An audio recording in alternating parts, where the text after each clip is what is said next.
Olá, meus amigos vicentinos. O decreto de emergência nacional foi encerrado segunda-feira aqui no Japão. E a partir disso, comecei a receber dezenas de mensagens de pessoas perguntando: Johnny, como é que o Japão conseguiu controlar tão bem a pandemia e como que vocês saíram tão rápido desse decreto de emergência?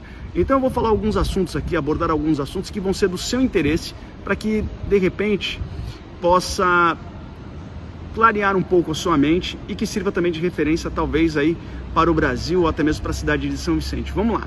O primeiro de tudo é que alguns hábitos já são culturais aqui no país, como usar máscara quando se está resfriado para não não transmitir gripe para outras pessoas. Álcool em gel tem em todo lugar. Outra coisa importante, as pessoas não entram em casa de sapato. A rapaziada vai entender muito bem o que eu quero dizer. Ó, já entrou no banheiro masculino público? Já viu como é que fica o chão ali perto do mictório? Então imagina, você pisa ali e depois você vai para sua casa e entra nela com seus calçados todos cheios de bactérias. Onde o seu filho muitas vezes vai estar engatinhando ali, seu neto, enfim, ou até mesmo você acaba por muitas vezes deitando no chão. Então, só o fato de você já estar colocando o seu calçado do lado de fora dessa casa já ajuda bastante. Lavar as mãos corretamente. Pois bem, isso tudo, talvez você até já saiba. Mas uma outra coisa muito importante é que o governo japonês, embora tenha oposição e governo, eles entendem que a saúde e o bem-estar do povo está acima de tudo. Então, quando o governo falou, olha, fica em casa por causa do isolamento social, ele não falou assim, olha, fica aí e tchau. Não, ele pagou para esse cidadão ficar em casa. Só para você ter uma ideia, foi liberado um fundo emergencial onde cada pessoa residente nesse país, independente da nacionalidade, começou a receber $1.000. Esse preenchimento podia ser online ou através de formulário para não ter aglomerações no banco, nas prefeituras, enfim. Outra coisa importante foram as medidas que o próprio governo japonês destinou para os autônomos, porque os autônomos são os que mais sofrem com tudo isso, não é verdade? Então, cada autônomo que conseguir provar que teve aí uma queda de 50% no seu rendimento, o governo está dando, gente, não é emprestando, está dando $10.000. Ou seja, 1 milhão de ienes, quase $10.000, para esse autônomo ficar em casa, ficar tranquilo, poder cuidar da família. Outra coisa, o governo ele garantiu o emprego das pessoas, para que as pessoas não fossem mandadas embora.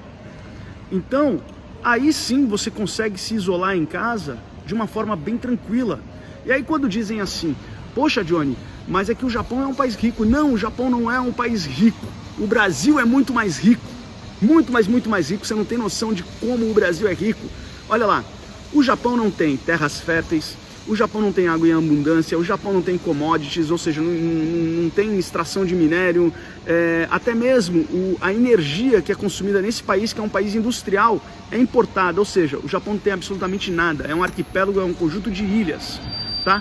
Não tem biodiversidade como o Brasil tem, enfim, dentre tantas outras riquezas que o nosso Brasil possui. Só que colocaram na cabeça do povo que o Brasil é um país pobre. Só para você ter uma ideia, olha só, foi destinado aí no Brasil um fundo do governo federal de 253 bilhões para poder combater o coronavírus.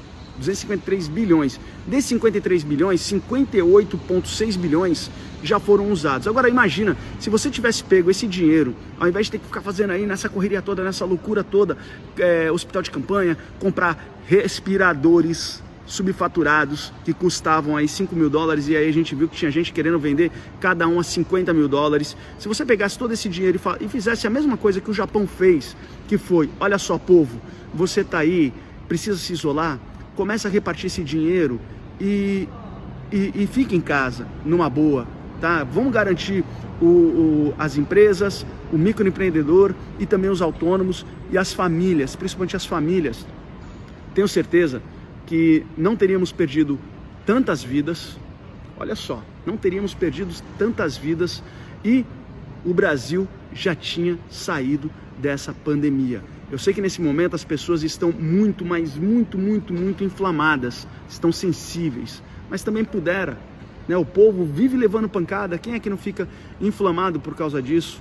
E aí, o vírus ele acaba se tornando uma ferramenta política, e o que não pode, porque no final das contas quem sofre de verdade é o povo. E eu já falei, por que o Japão ele conseguiu superar 2 bombas nucleares, 3 grandes terremotos, um gigantesco tsunami? Porque aqui o governo entende que a ferramenta, que a matéria-prima é o povo. Porque um povo com saúde, ele é mais produtivo. Um povo instruído, você tem mão de obra qualificada. E aí você liberta uma nação. É mais ou menos isso, tá? Um abraço.